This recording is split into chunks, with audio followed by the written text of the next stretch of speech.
Hello friends, আশা করি আপনারা ভালোই আছেন। তো ইতিপূর্বে আমি একটি টিউটোরিয়াল সিরিজ তৈরি করেছিলাম, সেটি হচ্ছে PHP and bootstrap with project. তো এই টিউটোরিয়াল সিরিজটি আশা করি আপনারা দেখে ফেলেছেন। যদি না দেখেন কোনো সমস্যা নাই।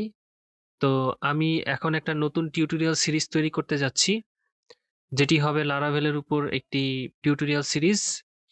তো আপনারা নিশ্চয়ই জানেন যে লারাভেল হচ্ছে পিএইচপির একটি ফ্রেমওয়ার্ক এবং ব্যাকএন্ড ফ্রেমওয়ার্ক।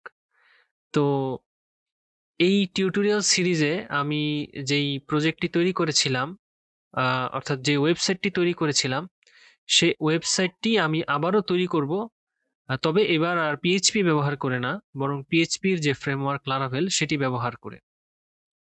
তো যেহেতু আমি হচ্ছে যে এই একই ওয়েবসাইটটি আবারও তৈরি করব, তবে এবার আর র পিএইচপি না, বরং লারাভেল দিয়ে, তাই আমি হচ্ছে যে নতুন করে এই টেমপ্লেট তৈরি করার যে কাজ আছে সেটা আর করতে যাচ্ছি না। তো আপনারা নিশ্চয়ই এইচটিএমএল সিএসএস বা বুটস্ট্র্যাপ সম্পর্কে বেশ ভালো ধারণা রাখেন, বা এ ব্যাপারে আপনাদের আইডিয়া আছে। তো যদি আপনারা বুটস্ট্র্যাপ বা এই বিষয়ে সম্পর্কে আপনাদের খুব ভালো একটা ধারণা না থাকে, তাহলে এই টিউটোরিয়াল সিরিজটা দেখে আসতে পারেন।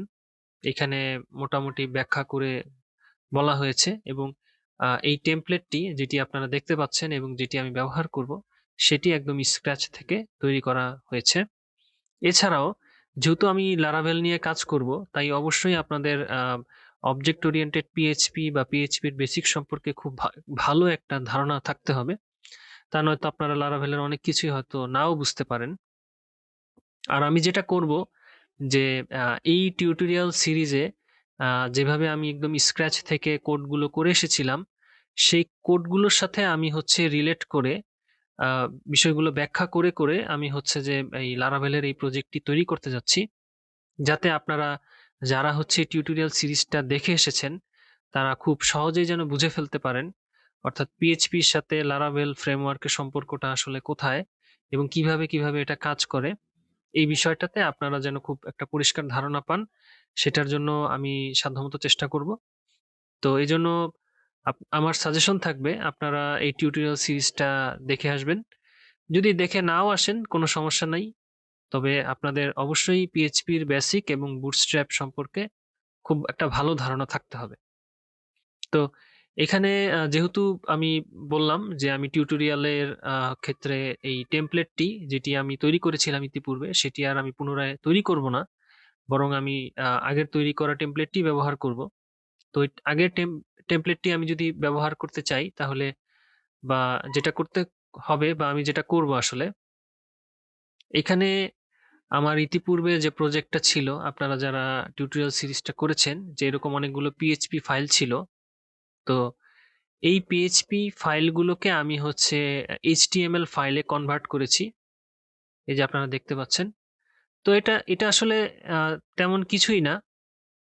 এটা হচ্ছে যে এই ফাইলটা যদি ওপেন করি, এইখানে যে পিএইচপি কোডগুলো ছিল এগুলো সবকিছু মুছে দিয়ে শুধুমাত্র এইচটিএমএল সিএসএস।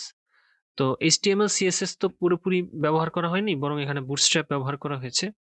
আপনারা নিশ্চয়ই জানেন বুটস্ট্র্যাপ হচ্ছে এইচটিএমএল সিএসএস কিছুটা জাভাস্ক্রিপ্ট ব্যবহার করে তৈরি করা একটা ফ্রেমওয়ার্ক। তো এই বুটস্ট্র্যাপের ফ্রেমওয়ার্কের মাধ্যমে যে বিষয়টি, অর্থাৎ এইচটিএমএল ফাইলগুলো, সেটা হচ্ছে এই টেমপ্লেট আকারে এখানে তৈরি করা হয়েছে, এবং পরবর্তীতে এই এইচটিএমএল ফাইলটাকে আমি ব্যবহার করব শুধুমাত্র কপি পেস্ট করে। তো আপনাদের চিন্তার কোনো কারণ নেই, আমি আপনাদেরকে এই টেমপ্লেটের এই ফাইলগুলো দিয়ে দিব, যাতে আপনারাও আমার মতো কপি পেস্ট করে ব্যবহার করতে পারেন। তবে কপি পেস্ট করে ব্যবহার করলেই তো হবে না, এটা তো আসলে আপনাদের বুঝতে হবে। তো সেই জন্য আমি আবারও বলছি, আপনাদের যদি এইচটিএমএল সিএসএস সম্পর্কে খুব ভালো ধারণা না থাকে এবং বুটস্ট্র্যাপ সম্পর্কে আপনারা খুব একটা ভালো কনসেপ্ট আপনারা না রাখেন, তাহলে অনেক কিছু হয়তো বুঝতে নাও পারেন। তো এই ছিল হচ্ছে এই টিউটোরিয়াল সিরিজটি শুরু করার পূর্ব শর্ত বা আবশ্যিক কথাবার্তা। তো আরো আরো কিছু কথা আছে, যেমন হচ্ছে যে আপনাদের যদি কম্পোজার ডাউনলোড এবং ইনস্টল করা না থাকে, তাহলে কম্পোজারটা আপনারা এখান থেকে এই getcomposer.org এখান থেকে আপনারা যদি ডাউনলোড করে নেন এবং পরবর্তীতে ইনস্টল করেন, তো ইনস্টল করার পরে আপনারা হচ্ছে উইন্ডোজ কমান্ড প্রম্পটে এসে এই কম্পোজার তারপর স্পেস -v এটা লিখে যদি আপনারা এন্টার করেন তাহলে এরকম একটা লেখা পাবেন এবং এর থেকে বুঝতে পারবেন আপনাদের কম্পোজার ঠিকঠাক ইনস্টল করা হয়েছে। তো কেন আসলে কম্পোজারটা লাগবে? কারণ আমি হচ্ছে লারাভেল ইনস্টল করার ক্ষেত্রে হচ্ছে এই যে আপনারা দেখতে পাচ্ছেন এইখানে হচ্ছে ইনস্টলেশন ভায়া কম্পোজার ব্যবহার করে ইনস্টল করব এবং আম শুধু আসলে কম্পোজার ব্যবহার করে না, মানে ইনস্টল করার ক্ষেত্রে না, আরো অনেক কিছুই আমি করব, সেটা হচ্ছে কম্পোজার ব্যবহার করতে হবে সেজন্য। তাই আপনাদেরকে অবশ্যই কম্পোজারটি ইনস্টল করে নিতে হবে।